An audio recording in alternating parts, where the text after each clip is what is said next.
Hello and welcome to Wedding Wednesdays with Weddings Online. My name is Kelly and I'm a former wedding planner and blogger, and I'm obsessed with weddings.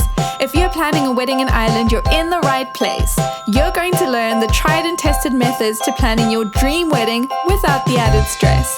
Think of this as your one-stop shop for everything to do with planning your wedding in Ireland. With me, your new wedding planning bestie, and a cup of tea. This is Wedding Wednesdays with Weddings Online. Well, hello and welcome to Wedding Wednesdays with Weddings Online. Today we're talking all about wedding supplier meals. So we're going to cover everything to do with who gets the meal, when they should eat, where they should eat, what they should eat, pretty much everything to do with wedding supplier meals.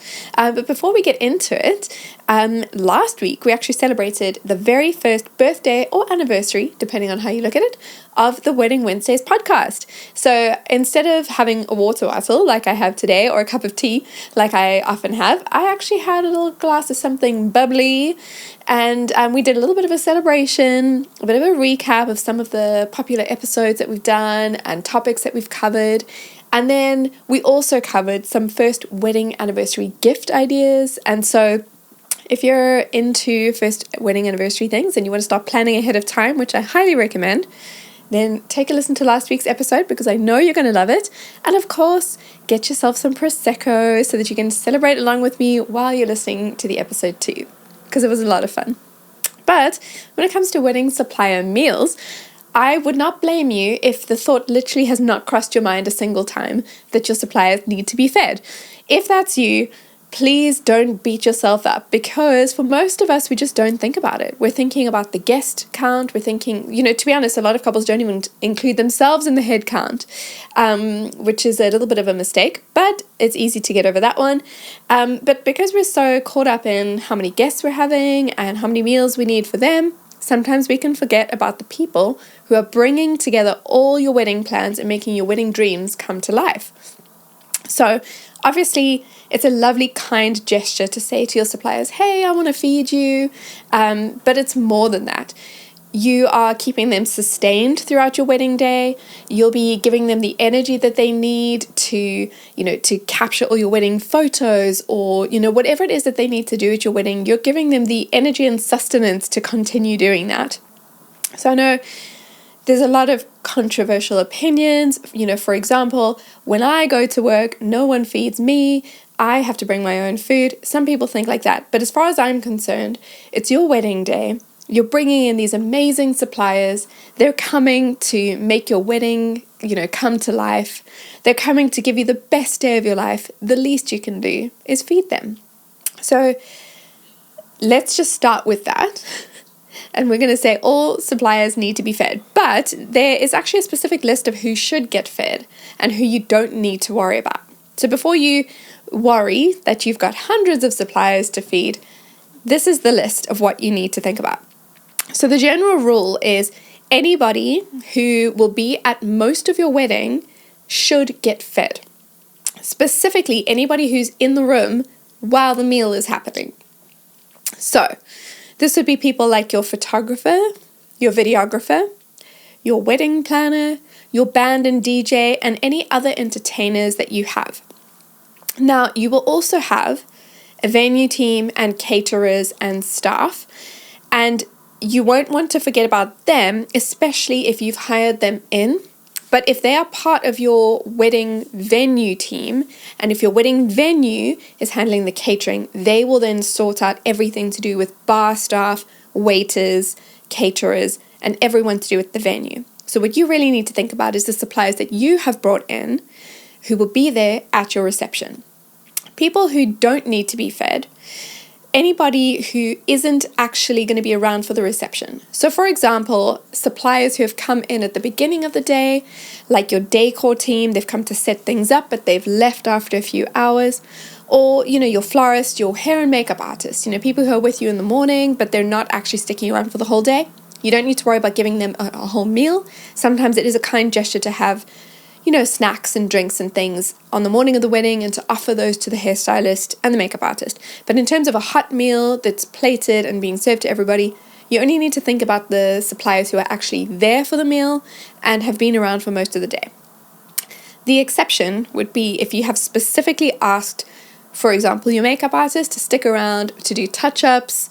Maybe you want to have some beautiful nighttime photos, or, the meal's being served at 7 or 8 p.m. and you're going to carry on partying until 3, 4 in the morning, and you want your photos look good and you want your makeup artist there. Of course, then you would like to feed her as well. So hopefully that clarifies who you need to feed. But you should also check your contract. So your suppliers will probably have something in the contract about meals. Sometimes they will stipulate that they can leave and grab a meal somewhere else.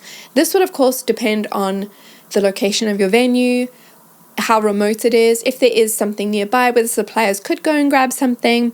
But you would need to think about the fact that any supplier who's happy to go off-site would then literally be off-site for that time. My preference would be to have everybody on site for the duration that they will be at the wedding.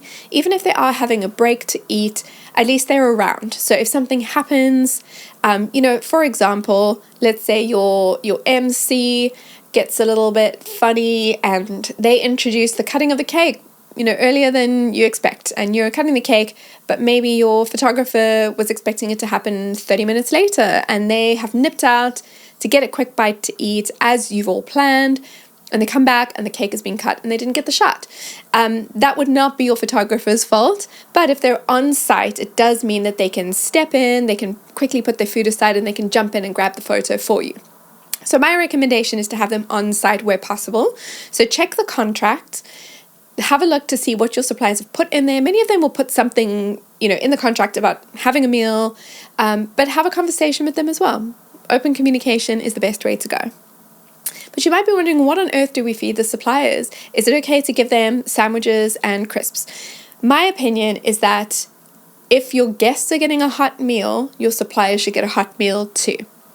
So have a think about what you are feeding your guests. If you're doing, banquet style food for your guests, or you've got a food truck or a buffet or a plated meal, something that guests will order and then the food will come to the table. Whatever you're giving your guests, find a way to give that or a variation of that to your suppliers as well. So my rule is that if everybody gets a hot meal, suppliers should get a hot meal too. It's helpful for them, keeps them sustained, but also it's just easier for you and for the caterers if it's just one meal going out to everybody instead of a set meal that's going out to 150 guests and then another meal that's going out to 5 or 10 suppliers. It's much more simple. So whatever you serve your guests, serve the suppliers. Great. The next thing to consider is a slightly trickier one, and that is when to serve the meals to the suppliers. My advice is to coordinate with the wedding planner, the venue coordinator, and the caterer. Find a gap in the timeline that works best, and you'll want to come to an agreement where whenever the suppliers get fed, it actually fits in well with the flow of the day. Here are some options to consider. Option 1, you feed your suppliers and your guests at the same time. What that would mean is that if your photographer is eating while your guests are eating, you won't have any photos of the guests eating. But then again, do you really want to have photos of people shoveling food into their mouths? Probably not. It would also mean that if your band is meant to be entertaining the guests while they eat, that would not be an option. But what you could do is you could have some background music playing for, say, half an hour, and then the band could get up. You can find a way to make that work. Your second option is your guests will eat first, and then your suppliers will eat. What you would need to think about is any delay that happens between the meal and the entertainment. So let's say your guests eat and you've designated 45 minutes for them to eat. Maybe half an hour into that, the suppliers eat.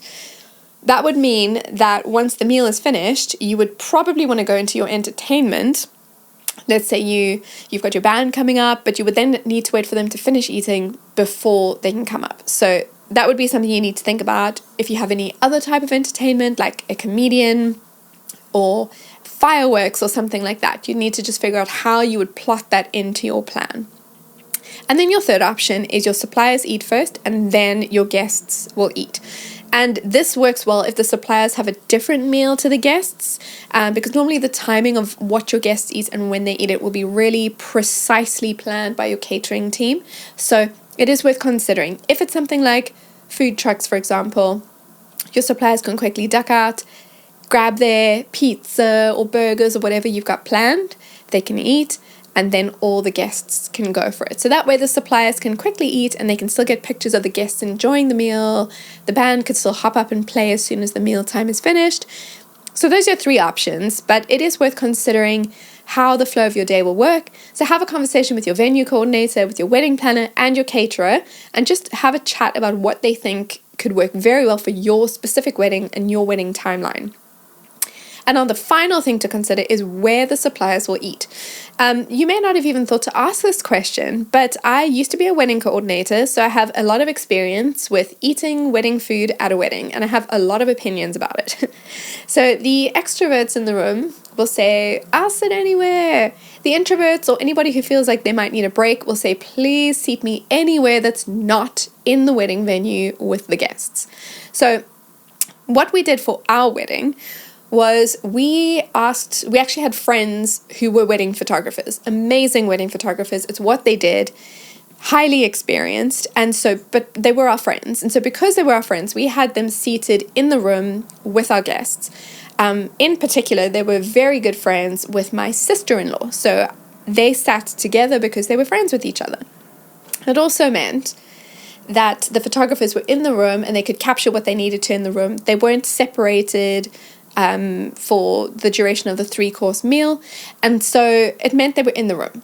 But I've been in that situation too, where I was coordinating a wedding and I knew some of the guests but not all of them, and I was seated with an eclectic mix of people.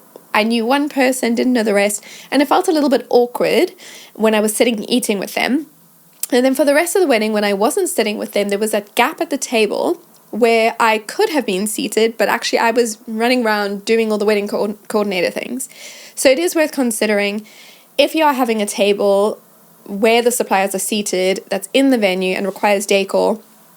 Sometimes it's a little bit of a waste of that decor, a waste of the space, because the suppliers won't actually be seated there other than the few minutes that they're eating, and maybe a little bit later if they need to just rest their feet. So what I recommend is having a space outside of your main reception venue where the suppliers can have a quick bite to eat.